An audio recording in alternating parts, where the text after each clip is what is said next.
चलिए तो आज हम बात करेंगे पीरियोडिक टेबल के बारे में। पीरियोडिक टेबल में जितने भी तत्व हैं वो कैसे हमें प्राप्त हुआ है, और उससे पहले हम बात करेंगे जिस हम पृथ्वी में रह रहे हैं, जिस पृथ्वी में हम रह रहे हैं इसका निर्माण कैसे हुआ। चलिए तो इसकी शुरुआत करते हैं। सबसे पहले ब्रह्मांड की शुरुआत जो हुआ था एक बिंदु से हुआ था।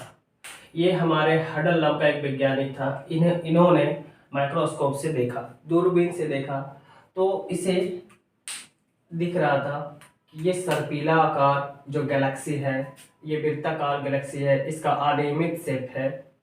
ये इस प्रकार से मतलब धीरे धीरे बढ़ रहा था।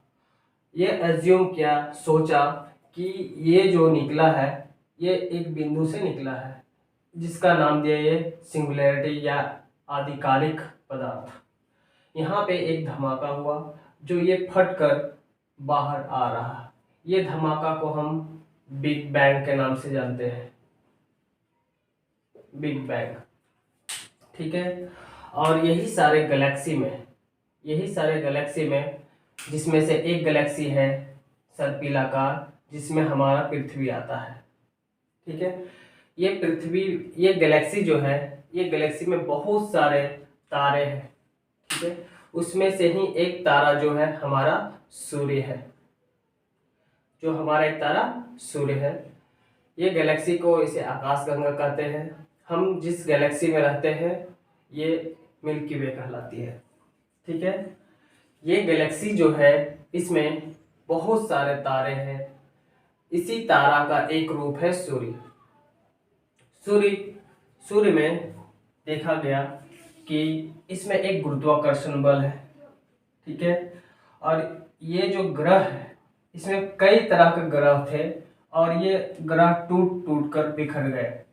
ये कुछ ही ग्रह बचा है जो अपने एक निश्चित कक्ष पर घूम रहे हैं। अगर ये एक दूसरे कक्ष में आते तो ये भी टूटकर अलग हो जाते, इसलिए हम इसे ग्रह की श्रेणी में रखा गया है। ठीक है। तो हमारा जो ग्रह है ये है पृथ्वी, जो सबसे खूबसूरत ग्रह है। यही एक ग्रह है जिसमें हमारे लिए एक जीवन संभव हो सकता था। ठीक है। सूर्य जो है, सूर्य इसमें हाइड्रोजन गैस का संलयन हो रहा है। ये हाइड्रोजन गैस हीलियम में बदल रहा है। सूर्य एक आग का गोला नहीं, ये एक गैस है। जब तक ये हाइड्रोजन इसमें है तब तक ये जल रहा है, और जलकर हमें प्रकाश दे रहा है। वैज्ञानिकों का कहना है कि ब्रह्मांड में टोटल 95% जो है, 95% गैस जो है हाइड्रोजन है। और ये हाइड्रोजन गैस धीरे धीरे हीलियम में संलयन हो रहा है और ये प्रकाश को उत्पन्न कर रहा है। ठीक है। सूर्य का सबसे नजदीक का ग्रह है, मतलब जिस समय ये बिग बैंग हुआ था उस समय ये सब भी टूटकर बिखरा था। इसी में हमारा सूर्य है, और सूर्य के चारों ओर घूमने वाला ये कुछ ग्रह है, जिसे बुध, शुक्र, पृथ्वी, मंगल या जुपिटर जिसको हम बृहस्पति बोलते हैं, उसके बाद आता शनि, फिर अरुण वरुण। ये सारे ग्रह जो है घूम रहे हैं। घूमने के कारण ये गुरुत्वाकर्षण के खींचने से सूर्य के नजदीक पूरा नहीं आ पाते हैं। ठीक है। जब तक ये घूम रहे हैं तब तक सूर्य इसको पूरा अच्छी तरह से खींच नहीं पाएंगे। जिस तरह मान लीजिए जब हम कोई रस्सी में एक पत्थर बांधकर इसको घुमाते हैं, जब तक ये घूम रहा है तब तक वो हमसे दूर है, वो पत्थर घूमते रह रहा। जैसे उसको छोड़ देंगे वो फिर नीचे चला आएगा, क्योंकि ये गुरुत्वाकर्षण है। घूमने से गुरुत्वाकर्षण जो होता है कम होता है। ठीक है। और ये जो हमारा पृथ्वी है इसी में कई प्रकार के तत्व पाए जाते हैं, जैसे hydrogen, helium, lithium, barium, boron, carbon. जो हम लोग सांस लेते हैं ऑक्सीजन, नाइट्रोजन, जो छोड़ते हैं कार्बन डाइऑक्साइड। और ये जो है दो तत्वों का मिलकर बना है, ये हाइड्रोजन और ऑक्सीजन दो तत्व मिला है तब ये जल बना है, जो हमारे जीवन के लिए बहुत उपयोगी है। ठीक है। पृथ्वी को नीला ग्रह भी कहा जाता है। क्यों? क्योंकि इसमें ज़्यादातर जो है H2O जल की मात्रा पाई जाती है। जब पृथ्वी को ब्रह्मांड से देखा जाता है, आकाश से देखा जाता है, तो ये नीला प्रतीत होता है। जब हमारा पृथ्वी का निर्माण हुआ उस समय तत्व इस प्रकार व्यवस्थित थे हमारे पृथ्वी पर। एक तत्व जो थे सिंगल था, जो केवल एक ही तत्व से मिलकर बना था, उसे हम तत्व कहते हैं, जैसे सोना और सोडियम। कुछ तत्वें जो होता है दो मिलकर बने हुए थे, जैसे H2 और H2 जो बना है हाइड्रोजन हाइड्रोजन मिलकर बना है। ऑक्सीजन जो है दो ऑक्सीजन कर मिलकर बना है, इसे हम अणु या मॉलिक्यूल कहते हैं। यौगिक जो है यौगिक, इसे कंपाउंड कहते हैं। जब दो अलग अलग तत्व एक निश्चित अनुपात में मिलकर बनता है उसे हम कंपाउंड कहते हैं। जैसे H2O, इसमें हाइड्रोजन और ऑक्सीजन एक निश्चित अनुपात में जुड़ता है।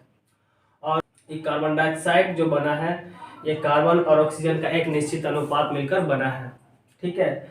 और एक चौथा जो है ये एक मिक्सचर कहलाता है, जिसे मिश्रण कहते हैं। ये किसी भी अनुपात में मिला हुआ रहेगा। जैसे हम हवा लेते हैं, हवा में nitrogen, oxygen, carbon dioxide, neon, krypton, xenon, radon, बहुत सारे गैसें हैं, अलग अलग प्रकार के मिले हैं, जैसे तैसे मिले, कोई इसका एक निश्चित अनुपात नहीं है। इसी तरह मिट्टी में आयरन, सल्फर, एल्युमिनियम, बहुत प्रकार के तत्व इसमें मिले हैं, ठीक है। ये हमारे पृथ्वी पर मौजूद है। आज तक हमारे वैज्ञानिकों ने कुल पृथ्वी पर टोटल 118 तत्व की खोज कर चुकी है।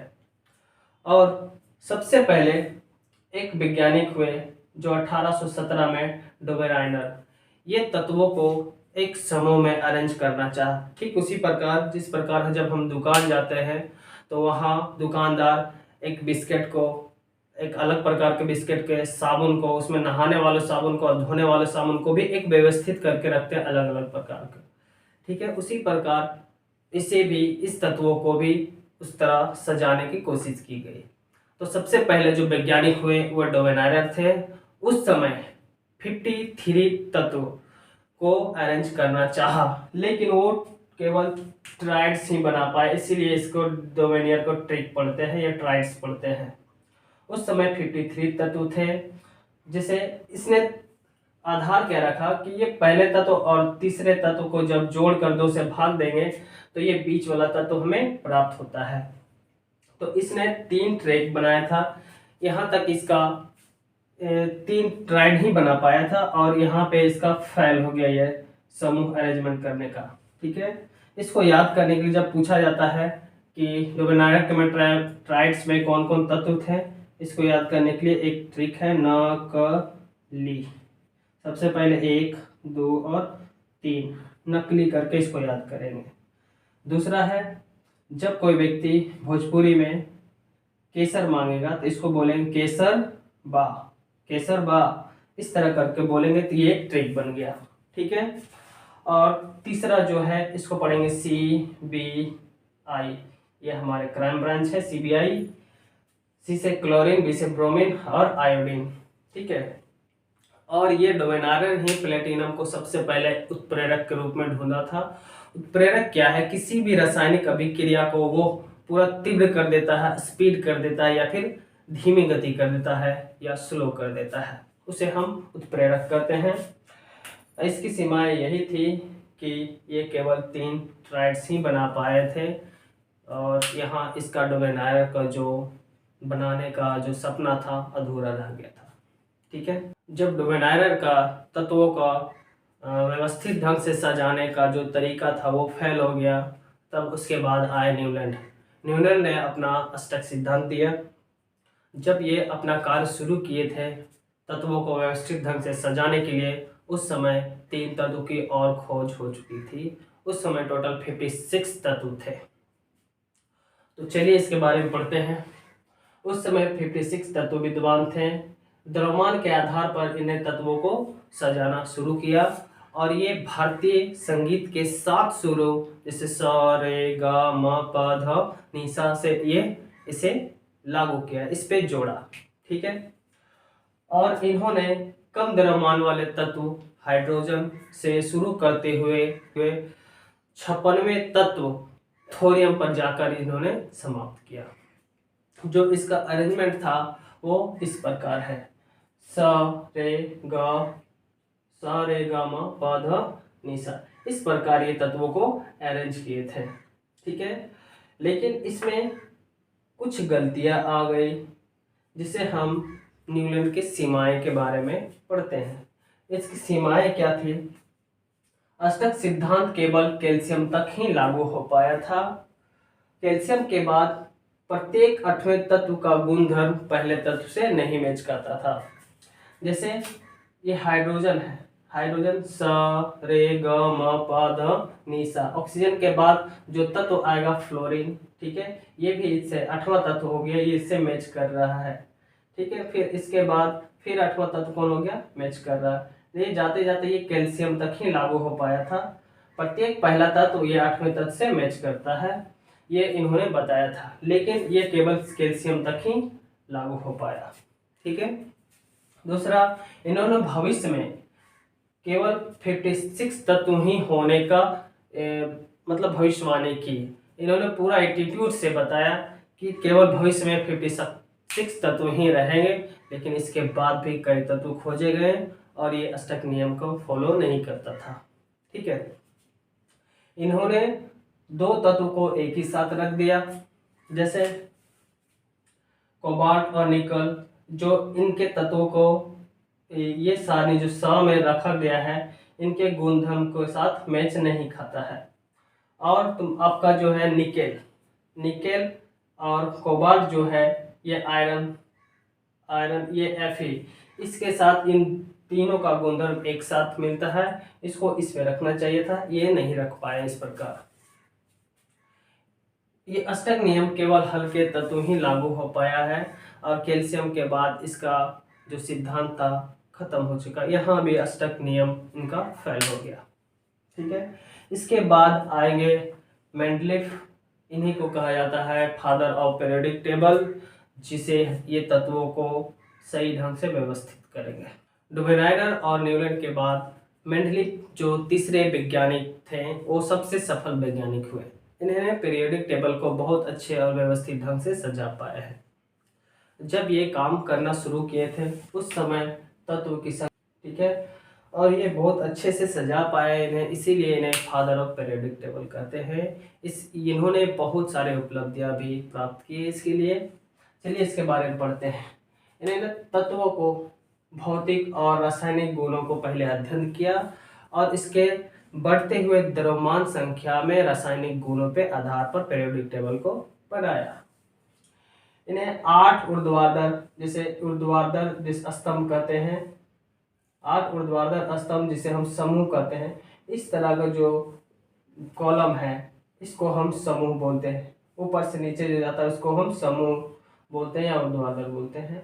और इस तरह जो जाता है लेफ्ट से राइट जो जाता है इसको क्षैतिज बोलते हैं या फिर आवर्त बोलते हैं। इसमें ये 8 ऊर्ध्वाधर बनाए थे और ये 7 आवर्त बनाए थे इन्होंने।